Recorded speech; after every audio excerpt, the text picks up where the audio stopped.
Hi, this is Karl, and I have a fun little Halloween project, and I just wanted to show you how I went through the stages to put it together. The goal is to create lanterns, you know, jack-o'-lanterns, little pumpkin things, but I didn't want them to be too big, I didn't want them to be complicated, and I didn't want them to be expensive. Plus, I didn't want to have to buy those little tea lights that you put in, and they're LEDs and you got to turn them on. Obviously, you're not going to use a candle inside of a wood lantern, I hope. Anyway, because with the LEDs, you got to like take it out, turn it on, take it out, turn it off, right? So I wanted to see if I could do something with solar. Turns out it was pretty easy.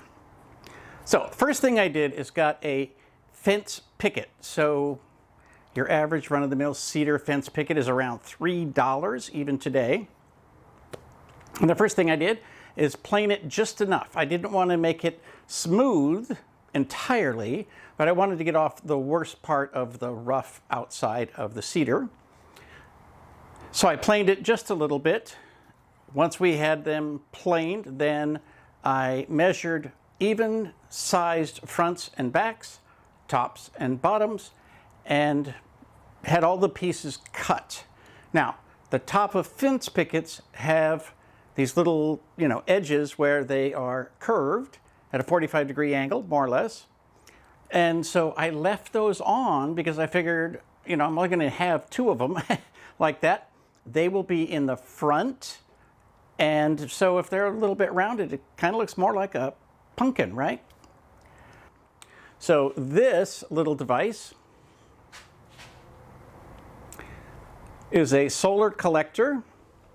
It is designed to fit into a bottle. So you take the bottle out, a Coke bottle or a beer bottle or a wine bottle or whatever, and this has got a little seal, and so that'll go in there.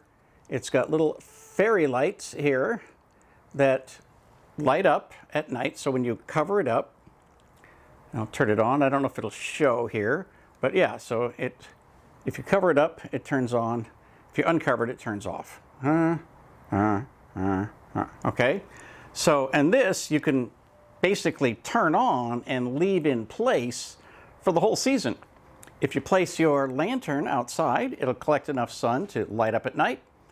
Probably dead in the morning, but that's okay because the next day it will get charged again because it's going to turn the light off and collect sunshine. So next up, that means I have to put a hole in the top of the lanterns. So I used the drill press, found the right size bit, and drilled a hole so that that'll be nice and snug in there. It doesn't have to be perfect. And it's okay if these are going to be outside. It's A, it's cedar, and B, we're going to paint it a little bit, and we'll get to that. So once I had holes in all the tops, then I needed to make the faces. And this is literally just the way that you make any pumpkin or any lantern. You just draw a smile and some eyes and so forth. And in my case, you head over to the jigsaw. Now, the thing about jigsaws, first of all, they are the perfect starter tool for anybody who wants to get involved in woodworking because you can make curves and all kinds of funny designs, and it's almost impossible to cut yourself. It does teach you some patience, but the one thing you have to do is get that blade through the wood if you're not going to cut from the edge, right? So in a jack-o'-lantern, the eyes don't touch the edge, the nose doesn't, the mouth doesn't, and they don't touch each other. So you have to have a starter hole in each of those. You take the blade out of the jigsaw, you put it through the wood, you put it back in the jigsaw, and then you can cut one eye. And then you repeat the same thing for the other eye, the nose, the mouth, right? So that's a bit of a pain, but it's also something that's, doesn't take that long. Remember, it doesn't have to be perfect. If it looks like a child cut it with a dull knife, hey, that just makes it more realistic, right?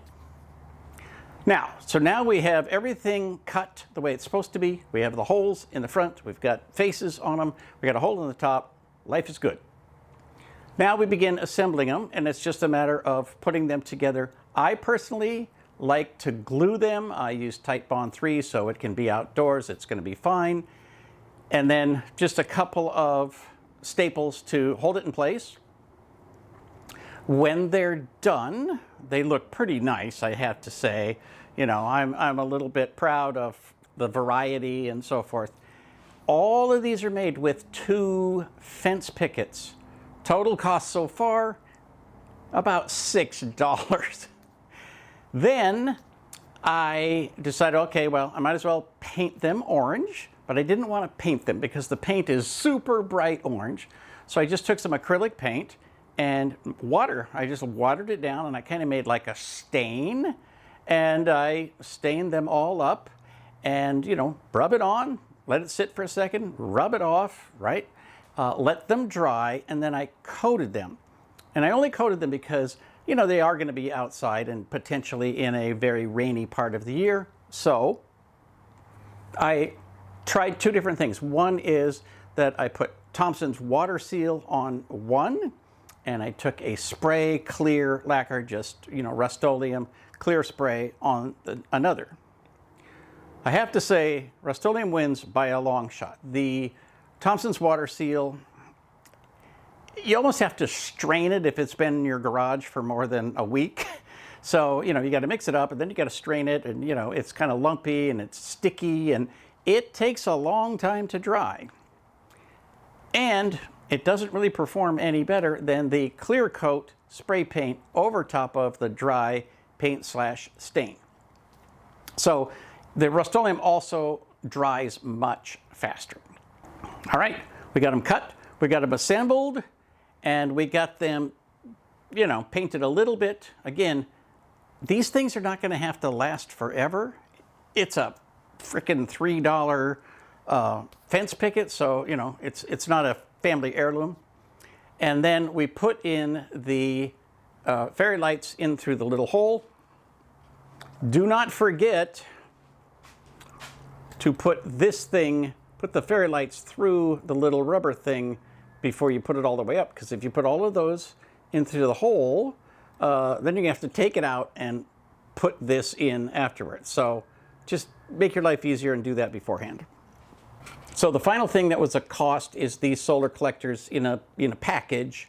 They turn out to be about $1 a piece on Amazon. I'll put a link in the notes down below. It's not an affiliate link, it's just a link. But so once you put those together, the total cost is about $16 to make 8 lanterns and have 2 of these left over. Obviously, I can spend another $3, buy another fence picket and make another lantern to use up the last 2 solar collectors, but you never know, I might use them for something else. Anyway, it makes a fun little project for Halloween. It will look nice on your porch all October, and it's cheap, so, you know, if it doesn't last, you throw it away and you get another one next year. This is Karl Palachuk, hoping you have great fun in the wood shop making sawdust, and I wish you luck in absolutely everything you do.